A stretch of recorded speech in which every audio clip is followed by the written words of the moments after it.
Hey, what's up guys? This week we're talking about recovery and foam rolling, so let's get stuck in.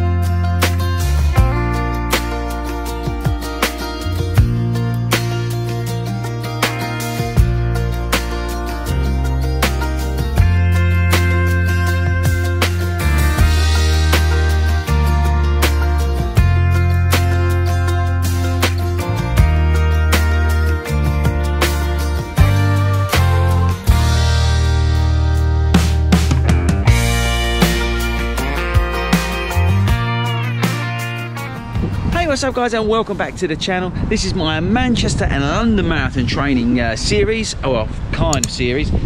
If you're new around here, I'm doing London, Manchester in the spring, hopefully, if you didn't see last week's video.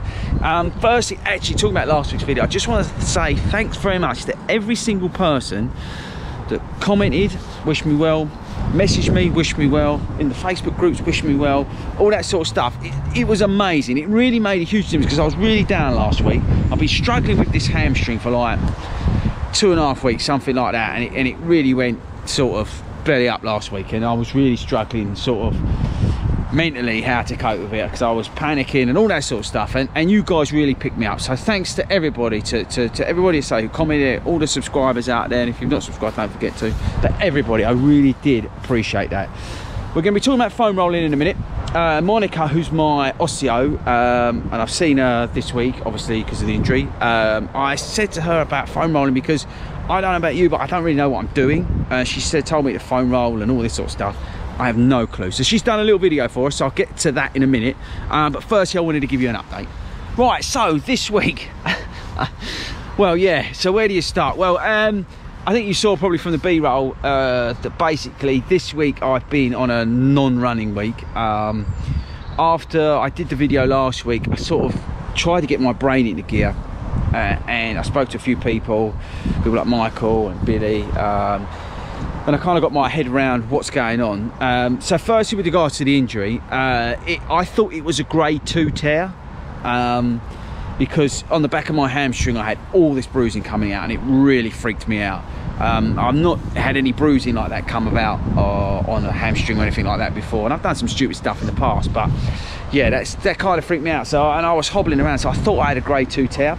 So after resting it, I did, and again, this is maybe interesting for anybody who's like recovering from injuries. So basically, I was icing it, hamstring injuries. I was icing it. I didn't stretch it at all, which was I was advised not to. And basically, you know, I was doing the old rice. So I was resting it, icing it, you know, compression and elevation. So with regards to compression, I had my Chimera stuff. I was icing it. I was basically sitting on packs of ice. I was resting it, didn't do nothing. And yeah, and then I iced it, and then that sort of bruising came out. I was also using magnesium spray that was recommended to me, so I used some magnesium spray. I think that brought the bruise out as well.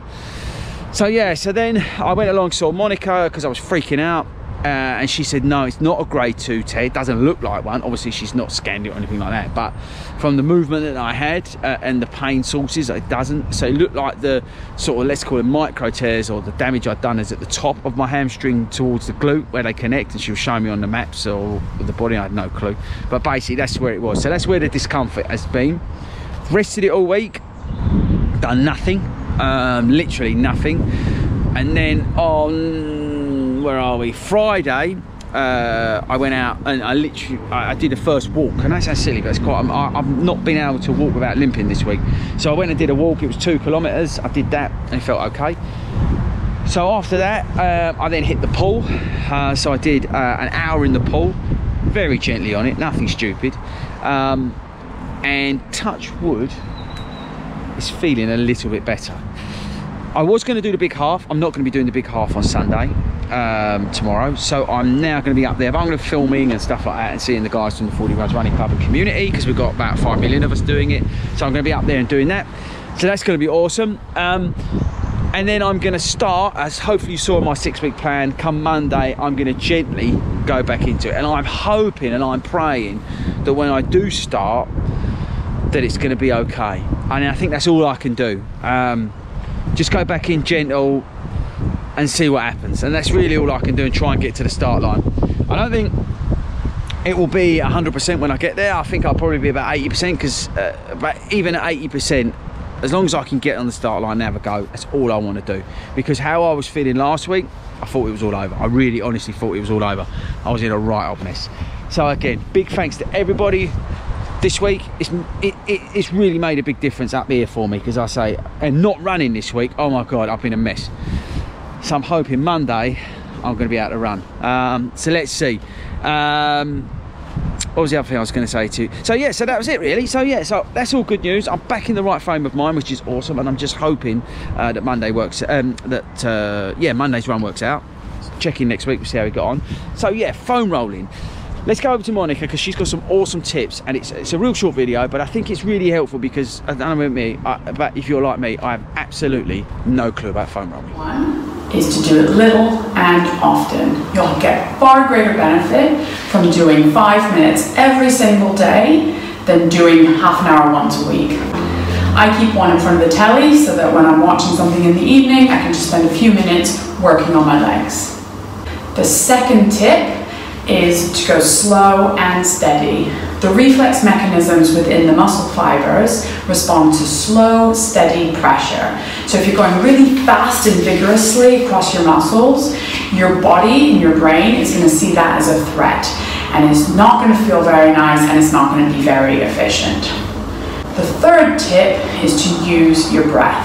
As you're working slowly through the muscles, breathe in and out, and as you find a particularly sore spot, you can hang out there for a little bit, breathing really deeply in and out, and you will feel that muscle starting to twitch and release underneath the pressure. Right guys, so I hope that was useful. Big shout out to Monica. I'm going to put her links up down below. She's on Instagram and stuff like that. Follow her, because there's loads of great content, especially in her Insta stories with advice and things like that. So check her out.